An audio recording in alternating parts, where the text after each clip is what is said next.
नमस्कार दोस्तों, Buddha coaching centre के इस ऑनलाइन प्लेटफॉर्म पर आप सभी लोगों का पुनः हार्दिक स्वागत है, अभिनंदन है। आज की इस कक्षा में हम लोग भारतीय संविधान के क्रम में एक तात्कालिक एक करंट का बिंदु है जिस पर बातचीत करने वाले हैं।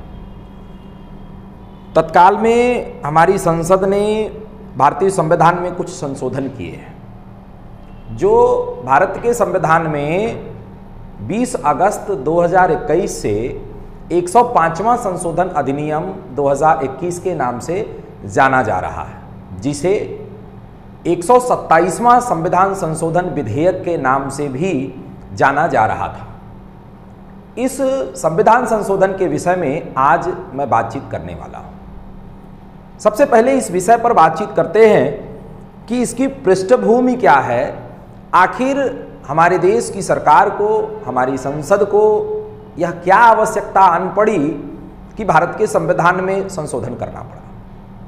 तो तथ्य यह है कि भारत के संविधान में यह जो संशोधन किया गया है, यह कहीं न कहीं न्यायपालिका के ऊपर व्यवस्थापिका की जो सुपरमेसी है उसको भी स्थापित करने का प्रयास किया जा रहा है, और दूसरी तरफ न्यायपालिका जो व्यवस्थापिका के द्वारा बनाए गए कानून के अनुसार ही वह जब अपनी व्याख्याओं के द्वारा अपने तथ्यों को मनवा देती है, यह भी इसकी पृष्ठभूमि में आता है। सवाल यह है कि आखिर में इसमें कुछ नया क्या हुआ, अथवा यदि नया नहीं हुआ तो फिर ऐसा करने की आवश्यकता हमें क्यों पड़ गई। तथ्य यह भी है, आप सभी लोगों को यह पता होगा कि भारत की आज़ादी के बाद भारत में सामाजिक और शैक्षिक रूप से जो पिछड़े वर्ग के लोग थे उनको लिए किसी भी प्रकार के आरक्षण का कोई प्राविधान नहीं था। लेकिन इस संदर्भ में भारत सरकार ने एक कमीशन गठित किया जिसे हम मंडल कमीशन के नाम से जानते हैं। मंडल कमीशन की संस्तुतियों के आधार पर ही भारत सरकार ने 1990 में सामाजिक और शैक्षिक दृष्टिकोण से पिछड़े वर्ग के जो लोग हैं उन लोगों को 27% का आरक्षण दे दिया। और इस क्रम में देखा जाए तो भारतीय संविधान में अनुच्छेद 15 के अंतर्गत तथा अनुच्छेद 16 के अंतर्गत कुछ प्राविधान किए गए, और इस क्रम में देखा जाए तो जब मंडल कमीशन की संस्तुतियां भारत में लागू हो गईं तो उसके परिणाम स्वरूप कुछ लोग कोर्ट की शरण में भी गए। तो सुप्रीम कोर्ट ऑफ इंडिया ने इंदिरा साहनी बनाम भारत संघ के बाद में कुछ निर्णय दिए, जो निर्णय 1992 में प्रकाश में आए। क्या निर्णय रहा? इंदिरा साहनी बनाम भारत संघ के मुकदमे में, जिसे मंडलवाद के भी नाम से जाना जाता है, सुप्रीम कोर्ट ने स्पष्ट कर दिया कि भारत में ओबीसी का जो आरक्षण है सामाजिक और शैक्षिक दृष्टिकोण से वह वैध है, वह किसी भी प्रकार से अवैधानिक नहीं है। स्पष्ट उन्होंने कह दिया कि यह वैध है और यह हो सकता है। दूसरी बात उन्होंने कही कि किसी भी दशा में भारत में जो आरक्षण है उसकी सीमा 50% से अधिक उसका दायरा नहीं बढ़ाया जा सकता। इसी आदेश में या इसी निर्णय में सुप्रीम कोर्ट ने यह भी स्पष्ट किया था कि क्रीमी लेयर का सिद्धांत क्या होगा। अभी जस्ट एक दिन पहले यानी कल सुप्रीम कोर्ट ने पुनः क्रीमी लेयर के संदर्भ में कुछ बातें उन्होंने कही हैं। क्रीमी लेयर के विषय में मैं एक अगला वीडियो बनाऊंगा अवश्य, जो आपको क्रीमी लेयर की स्थिति को और स्पष्ट करेगा। कल सुप्रीम कोर्ट ने इस विषय में क्या कहा, इस पर भी बातचीत किसी अगली वीडियो में मैं करूंगा। लेकिन आज मेरा विषय मूलतः 105वां संविधान संशोधन है। तो जैसा हमने बताया, मंडलवाद में इंदिरा साहनी बनाम भारत संघ के बाद में सुप्रीम कोर्ट ने यह स्पष्ट कर दिया कि भारत में जो ओबीसी का आरक्षण है सामाजिक और शैक्षिक दृष्टिकोण से वह वैध है, और इस प्रकार से भारत में आरक्षण इन लोगों को मिलने लगा। चाहे वो नौकरियों में आरक्षण हो, चाहे वह सरकारी संस्थानों में प्रवेश के संदर्भ में या अन्य सुविधाओं को लेने के संदर्भ में आरक्षण रहा हो।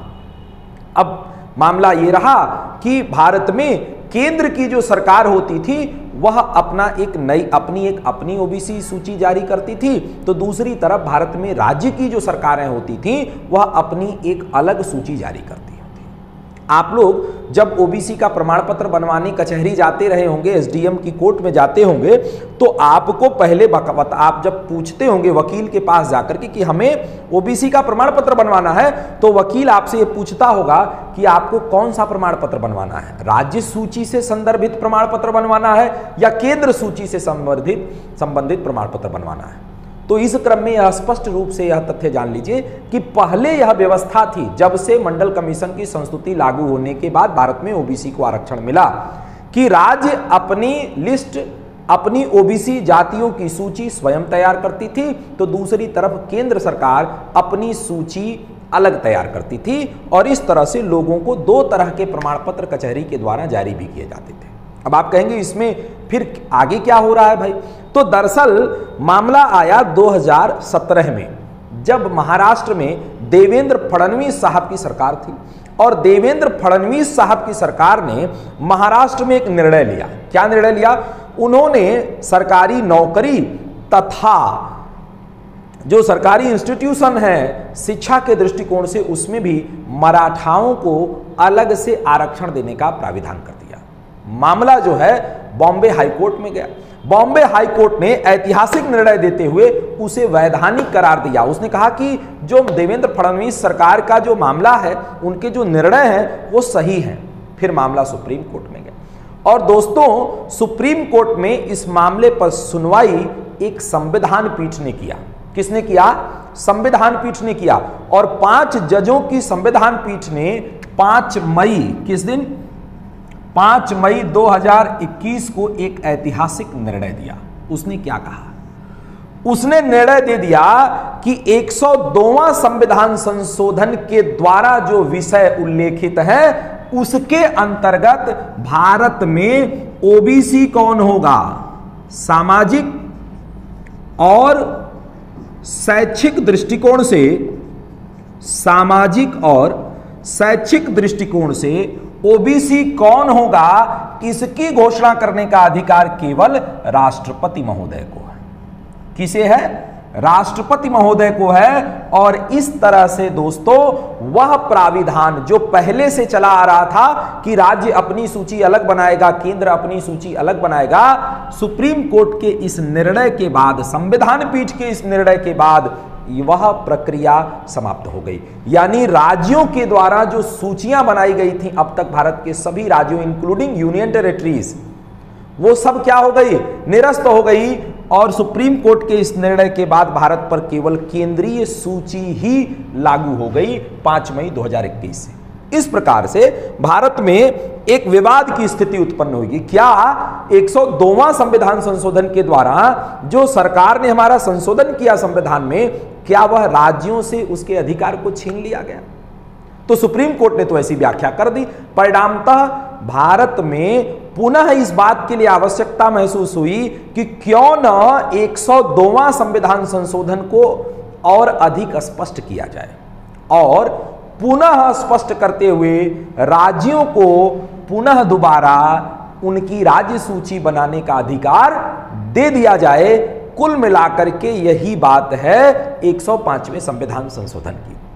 यानी कि 105वें संविधान संशोधन में कुछ नया नहीं किया गया है, बल्कि जो पहले से चला आ रहा था वह सुप्रीम कोर्ट के इस निर्णय के द्वारा बाधित हुआ।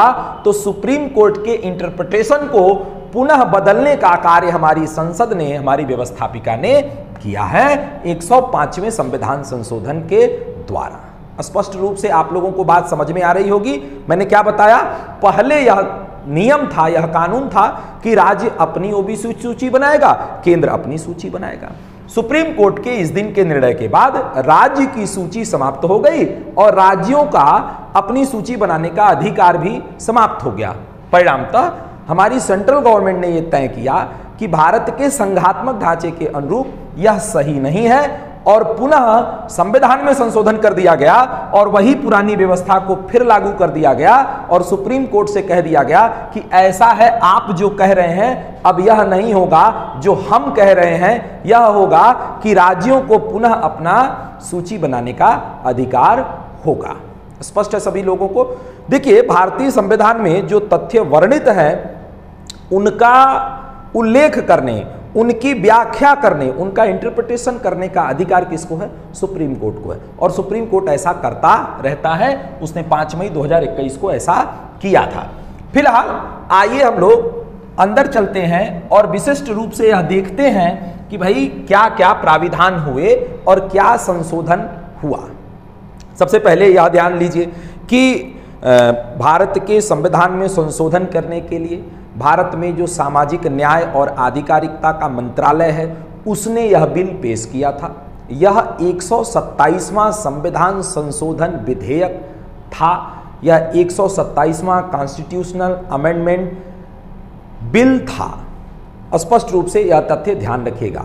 और इसे किसने प्रस्तुत किया? इसे इस मंत्रालय के मंत्री, वर्तमान में जो मंत्री हैं वीरेंद्र कुमार, डॉक्टर वीरेंद्र कुमार ने इसे वहां संसद के पटल पर रखा था। सबसे पहले यह 10 अगस्त 2021 को लोकसभा के पटल पर रखा गया। लोकसभा में सारी भारत की जितनी भी पार्टियां वहां चुनाव जीत करके पहुंची हैं सभी ने इसका समर्थन किया। हालांकि भारत की संसद में इस समय गतिरोध चल रहा था, बहुत सारे मामलों पर बैठकें नहीं हो रही थी, बहस नहीं हो रहा था, लेकिन वोट का मामला था, सारे लोग बैठ गए और सभी लोगों ने 10 अगस्त को ही बिल पारित कर दिया। तो लोकसभा से 10 अगस्त 2021 को 127वां संविधान संशोधन का जो बिल है वो पारित हो गया। अगले दिन यह बिल राज्यसभा में गया और 11 अगस्त 2021 को यह बिल वहां से भी पारित हो गया। इसके बाद यह बिल भारत के राष्ट्रपति महोदय के पास गया और भारत के राष्ट्रपति महोदय ने किस दिन भाई? 20 अगस्त को। किस दिन? 20 अगस्त 2021 को राष्ट्रपति महोदय ने इस बिल पर हस्ताक्षर कर दिया।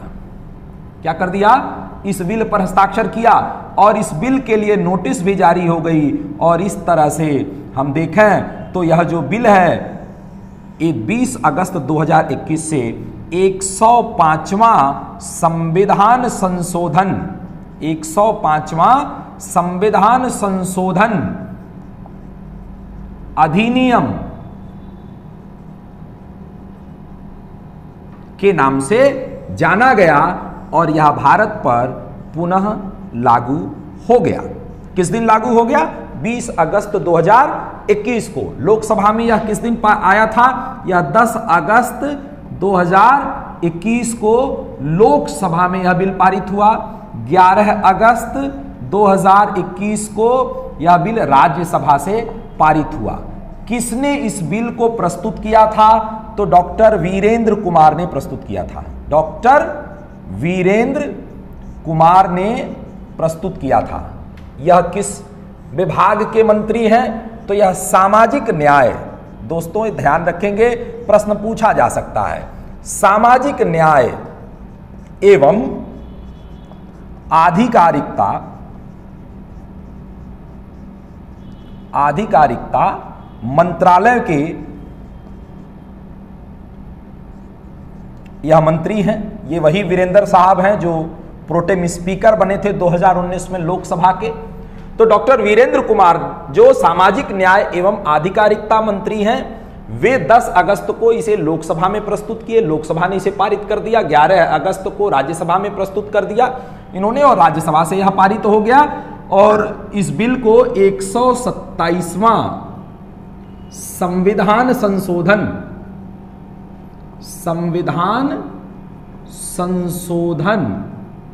विधेयक,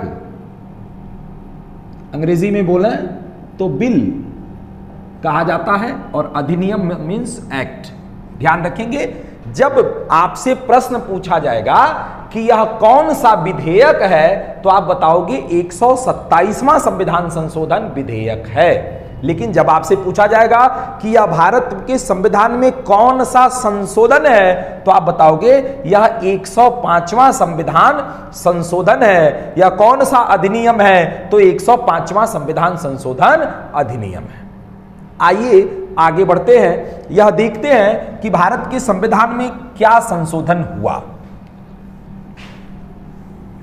अब इसे जानने के लिए सबसे पहले तो हमें यह जानना पड़ेगा कि 102वां जो संविधान संशोधन है वहां पर क्या तथ्य हैं, क्योंकि 102वां जो संविधान संशोधन है वहीं पर परिवर्तन किए गए हैं। 102वां संविधान संशोधन, इसे भी मोदी सरकार ने ही किया था। और 102वां संविधान संशोधन जब हुआ तो यहां पर भारत के संविधान में 3 अनुच्छेद जोड़े गए थे। कौन कौन से जोड़ा गए थे? पहला जोड़ा गया था अनुच्छेद 338B, दूसरा जोड़ा गया था अनुच्छेद 342A और तीसरा जोड़ा गया था अनुच्छेद 366-26C। ये 3 अनुच्छेद भारत के संविधान में 102वां संविधान संशोधन के द्वारा जोड़े गए थे। पहला अनुच्छेद 338B, दूसरा अनुच्छेद 342A और तीसरा अनुच्छेद 366-26C। अब इन अनुच्छेदों में क्या प्राविधान 102वें संविधान संशोधन के द्वारा किए गए थे? तो देखिए, इसके द्वारा NCBC, national commission of backward class, यानी कि राष्ट्रीय पिछड़ा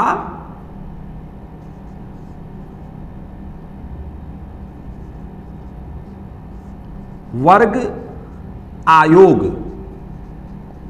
को संवैधानिक दर्जा दिया गया। भारत के संविधान में अनुच्छेद 338B के द्वारा NCBC, national commission for backward class, यानी राष्ट्रीय पिछड़ा वर्ग आयोग को भारत की सरकार ने भारत के संविधान के द्वारा उसे संवैधानिक दर्जा दिया। और इस अनुच्छेद 338B में कुल 9 क्लॉज हैं। कितने क्लॉजेज हैं? कुल 9 क्लॉज हैं। तो 338B में ही संशोधन किया गया है। और कहां संशोधन किया गया है? तो 338B के क्लॉज 9 में संशोधन किया गया है। कहां पर? तो 105वें संविधान संशोधन में। यानी कि 338B जो भारत के संविधान के संशोधन 102 में किया गया था, उसके क्लॉज 9 में वर्तमान में जो 105वां संविधान संशोधन हुआ वहां संशोधन हुआ है। क्या हुआ है अभी आगे आपको बताते हैं। और यहां पर देखा जाए तो 102वें संविधान संशोधन में 342A में 2 क्लॉजेस थे, क्लॉज 1 एंड क्लॉज 2। तो क्लॉज 1 क्या कहता था? क्लॉज 1 कहता था कि भारत के संविधान के उद्देश्य की पूर्ति हेतु, यानी भारत के संविधान में कहीं पर भी यदि कुछ कहा गया है ओबीसी के लिए, तो कहां कहा गया है? अनुच्छेद 15(4) में कहा गया है, अनुच्छेद 15(5) में कहा गया है, अनुच्छेद 16(4) में कहा गया है। तो भारत के संविधान के उद्देश्यों की पूर्ति हेतु, संविधान के उद्देश्यों की पूर्ति हेतु, उद्देश्यों की पूर्ति हेतु ओबीसी, और कौन सा ओबीसी? तो सामाजिक शैक्षिक आधार पर, पूर्ति हेतु सामाजिक शैक्षिक आधार पर ओबीसी को निर्दिष्ट करने, निर्दिष्ट मतलब घोषित करने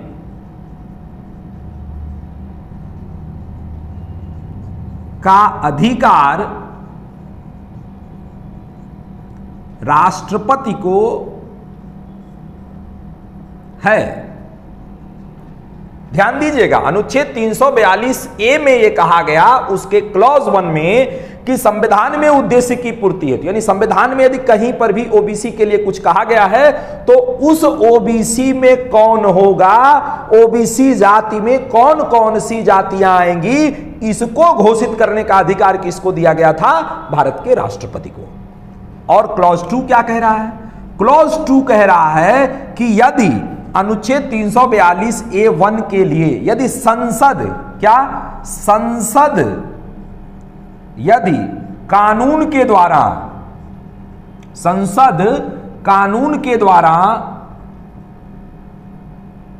ओबीसी वर्ग में किसी को भी जोड़ने या घटाने का कार्य कर सकती है। ध्यान दीजिएगा आप लोग, 342 के ए अनुच्छेद में जो सेकंड क्लॉज है वो कह रहा है कि संसद कानून के द्वारा सामाजिक और शैक्षिक आधार पर ओबीसी वर्ग में किसी को भी जोड़ सकती है, घटा सकती है। किसके द्वारा? कानून के द्वारा। यानी कुल मिलाकर के अगर हम देखें तो यहां क्या बात की गई है? कुल मिलाकर के यहां बात की गई है कि ओबीसी वर्ग में कौन होगा, सेंट्रल लिस्ट में कौन होगा, इसको घोषित करने का अधिकार भारत में केवल किसको है? राष्ट्रपति को है। और कानूनन इसके लिए संसद भी कार्य कर सकती है। और अनुच्छेद 366 जो है वह भारतीय संविधान का वह अनुच्छेद है जो ये बताता है कि भारत के संविधान में जो शब्दावलियां दी गई हैं उन शब्दावलियों की परिभाषा क्या है। तो 366 में 26C नाम का एक नया अनुच्छेद जोड़ा गया इस संविधान संशोधन के द्वारा, और इसके द्वारा यह कहा गया कि ओबीसी कौन होगा? सामाजिक एवं शैक्षिक दृष्टिकोण से, सामाजिक एवं शैक्षिक दृष्टिकोण से ओबीसी कौन है, इसकी परिभाषा यहां पर दी गई है। और क्या परिभाषा दी गई थी? यहां दी गई थी कि अनुच्छेद 342A में जो ओबीसी घोषित होगा, जो ओबीसी घोषित होगा उसे ही ओबीसी कहा जाएगा। ध्यान रखिएगा, ओबीसी की परिभाषा क्या कह दी गई अनुच्छेद 366 26C में कि जिसको अनुच्छेद 342A में ओबीसी कहा जाएगा वही ओबीसी की क्या होगी? परिभाषा होगी। तो कुल मिलाकर के ये 102वां संविधान संशोधन था। अच्छा, यहां यह तथ्य भी बता दें कि अनुच्छेद 338B9 में क्या लिखा हुआ है। तो अनुच्छेद 338B9 में यह लिखा हुआ है कि यदि केंद्र, केंद्र या राज्य या यूनियन टेरिटरी ओबीसी के लिए, किसके लिए? ओबीसी के लिए कोई योजना बनाए तो उसे एनसीबीसी से परामर्श लेना पड़ेगा,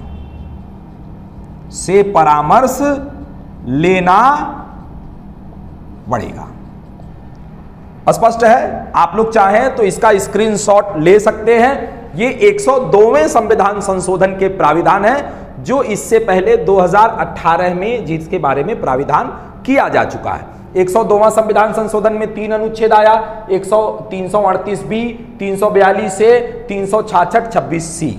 338B में क्या कहा गया? एनसीबीसी, राष्ट्रीय पिछड़ा वर्ग आयोग, national commission for backward class को संवैधानिक दर्जा दिया गया।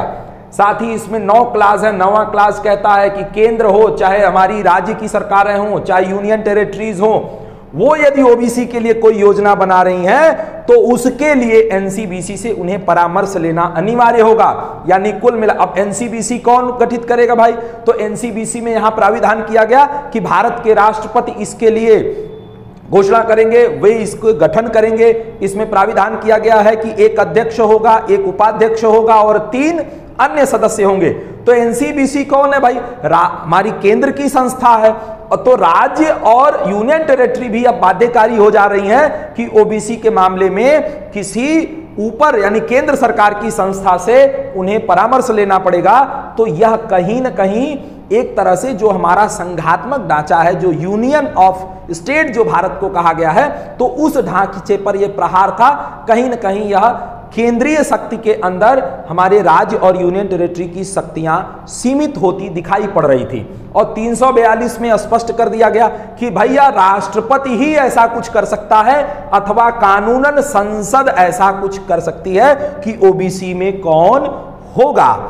और जब यह संशोधन किया गया था उस समय भारत में कैबिनेट में देखा जाए तो थावर चंद गहलोत साहब जो है वो उस समय मिनिस्टर थे। और जब ये संशोधन हुआ तो उस समय में भी विपक्ष ने यह बात कही थी, लेकिन उस समय मिनिस्टर ने अपने भाषण में कहा कि ऐसा कुछ नहीं होने वाला है। और 102वें संविधान संशोधन के बाद कुछ हुआ भी नहीं।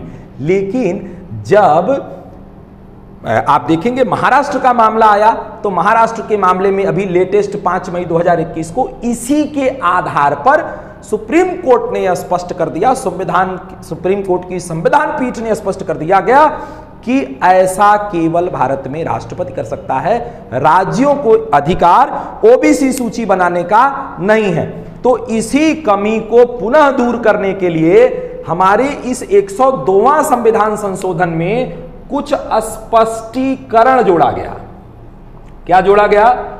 कुछ स्पष्टीकरण जोड़ा गया। स्पष्टीकरण जोड़ा गया मतलब इसमें यह कहा गया कि इसका मतलब यह होगा, इसका मतलब यह होगा, वह नहीं होगा जो सुप्रीम कोर्ट समझ रहा है। तो कुछ स्पष्टीकरण जोड़ा गया। दूसरी बात, विद्वानों के द्वारा एक बात कही जा रही है कि इस 105वें संविधान संशोधन के द्वारा भारतीय संविधान में कोई अनुच्छेद नहीं जुड़ रहा है। लेकिन जहां तक मेरी समझ है, मैं जहां तक जान रहा हूं, तो 342A में 1 और 2 क्लास तो पहले से है, लेकिन एक जुड़ रहा है, वो है 342A में जो तीसरा क्लॉज है वो एक नया यहां पर 105वें संविधान संशोधन के द्वारा जोड़ा जा रहा है। क्या प्राविधान है अभी आपको आगे बता रहे हैं। तो फिलहाल आइए देखते हैं कि 102वें में क्या स्पष्टीकरण जोड़ा गया और क्या नया संशोधन हुआ जिससे हमारे पास 105वां संविधान संशोधन 105वां संविधान संशोधन प्रकाश में आया है। आखिर में इसमें क्या और चेंजेस किए गए। निश्चित रूप से आप समझ गए होंगे कि इसमें चेंज क्या किया जाएगा। चेंज यही कर दिया जाएगा कि जो ये राष्ट्रपति की बात कर रहा है, अब पुनः इसमें राज्यों की बातें भी, राज्यों के तथ्य भी इंक्लूड कर दिए जाएंगे। तो मित्रों, इसमें क्या प्राविधान, यहां क्या बदलाव किया जा रहा है। 338B(9) में अब यह कहा गया है, यहां पर यह एक तथ्य ऐड किया जा रहा है कि यह 342A(3) के लिए लागू नहीं होगा। मतलब यहां पर यह कहा जा रहा है, या एक स्पष्टीकरण जुड़ रहा है, कहां 105वें संविधान संशोधन में यह स्पष्टीकरण यहां जोड़ा जा रहा है कि 342A(3) के मामले में यह बात, यह तथ्य लागू नहीं होगा। अब 342A(3) में क्या है, ये आगे बात करेंगे। दूसरी बात, यहां पर एक स्पष्टीकरण जोड़ दिया जा रहा है 105वें संविधान संशोधन के द्वारा। क्या 105वें संविधान संशोधन के द्वारा यहां क्या स्पष्टीकरण जोड़ा जा रहा है। यहां स्पष्टीकरण यह जोड़ा जा रहा है कि यह जो प्राविधान है वह केवल जो है सेंट्रल, क्या सेंट्रल लिस्ट के लिए है। किसके लिए है?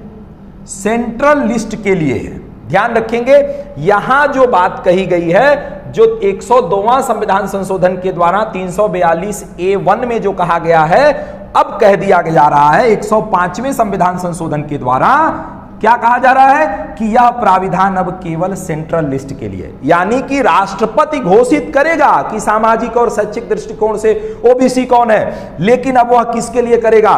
केवल सेंट्रल लिस्ट के लिए करेगा। दूसरी बात, एक यहां पर भी एक स्पष्टीकरण जोड़ा जा रहा है 105वें संविधान संशोधन से। क्या जोड़ा जा रहा है? अब यहां कहा जा रहा है कि क्लॉज 1 एंड क्लॉज 2 में जो बातें कही गई हैं वह केवल पुनः सेंट्रल लिस्ट के लिए।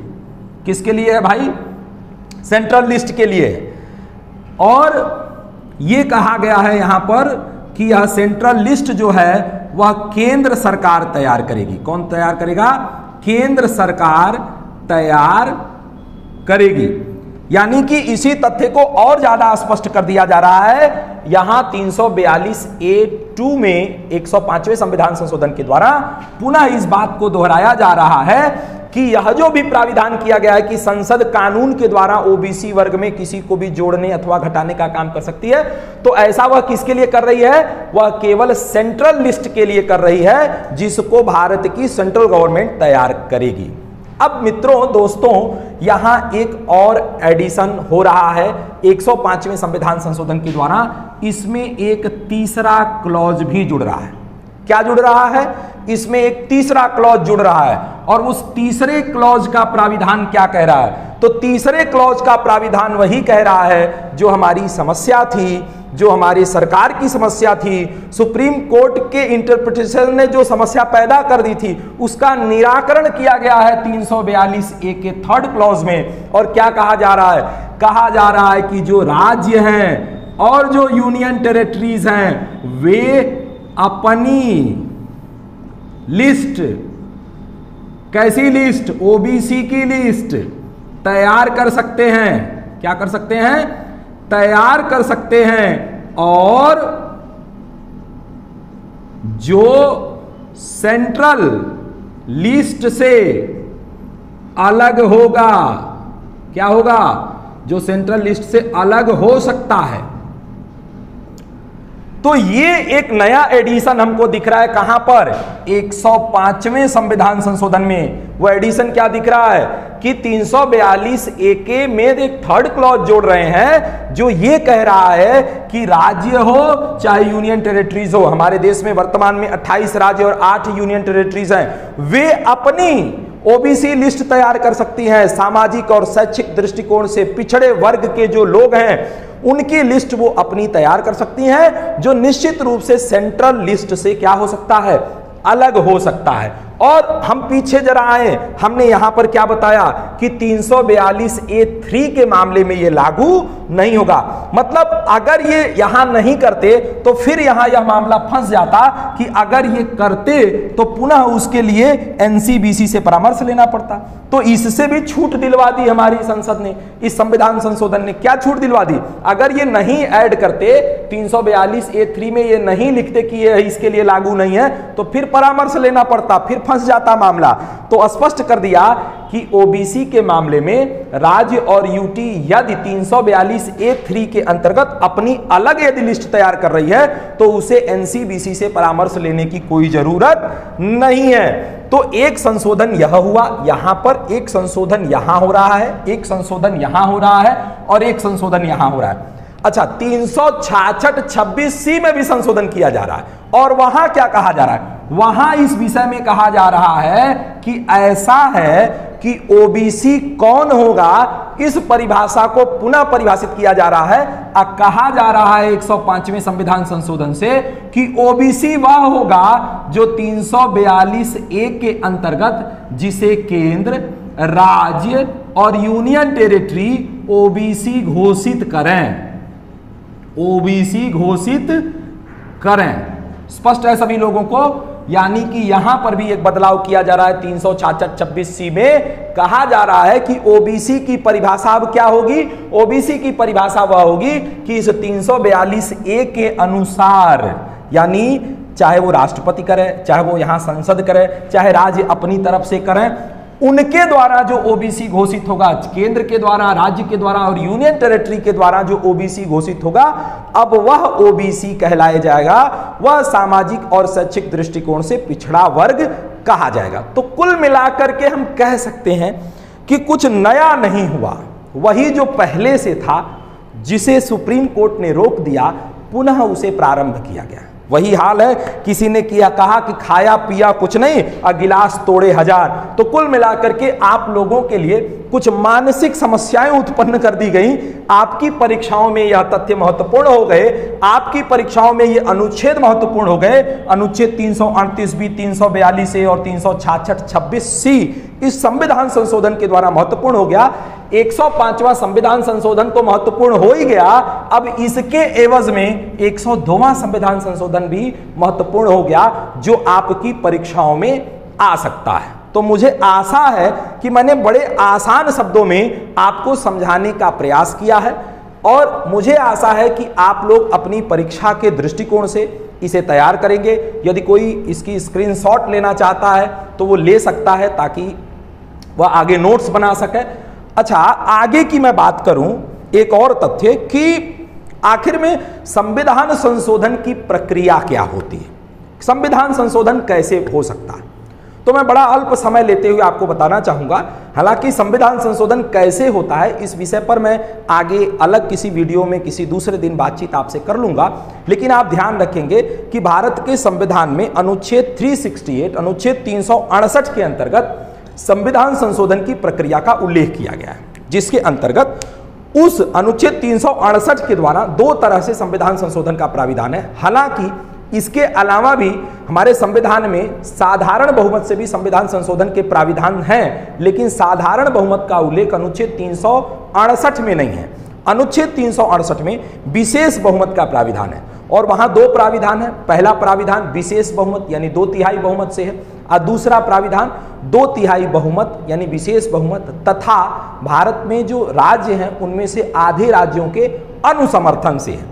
तो आपसे यदि यह पूछा जाए कि यह संविधान संशोधन किस आधार पर हुआ है, किस अनुच्छेद के द्वारा हुआ है, तो अनुच्छेद 368 में विशेष बहुमत की प्रक्रिया के द्वारा यह संविधान संशोधन किया गया है। हम लोगों ने किस संविधान संशोधन पर बात की है? हम लोग भारत के संविधान में वर्तमान में 105वां संविधान संशोधन पर बात कर रहे थे। हमारे संविधान में कितने संशोधन हो चुके हैं? 105 संशोधन हो चुके हैं। यह कौन सा विधेयक था? तो 127वां संविधान संशोधन विधेयक था। अब विधेयक और अधिनियम ये भी थोड़ा आप कंफ्यूज कर सकते हो, ये मामला क्या है? दरअसल विधेयक का मतलब होता है प्रस्ताव। विधेयक का तात्पर्य क्या है? प्रस्ताव। यानी जब संविधान में संशोधन के लिए प्रस्ताव लाया गया तो वह मात्र प्रस्ताव था। हो सकता है कि संसद में बैठे हुए लोग इसकी स्वीकृति नहीं देते तो यह क्या हो जाता? यह फेल हो जाता और इस तरह से यह संविधान संशोधन नहीं हो पाता। तो हमारे संविधान में संशोधन के लिए पीछे बहुत सारे बिल आए थे जिन पर बहस नहीं हो पाई, जिन पर बातचीत नहीं हो पाया, जिन पर निर्णय नहीं हो पाया। तो आप विधेयक की जब काउंटिंग करेंगे तो ये विधेयक की काउंटिंग में 127वें नंबर पर है, लेकिन जब आप संशोधन की काउंटिंग करेंगे तो यह 105वें नंबर पर है। इस तरह से यह हमारे संविधान का 105वां संविधान संशोधन अधिनियम रहा। तो मुझे आशा है कि आप लोगों को संविधान संशोधन बेहतर तरीके से समझ में आया होगा और मैं किसी अगले बिंदु पर पुनः अगली वीडियो में आऊंगा। आज के लिए इतना ही। धन्यवाद।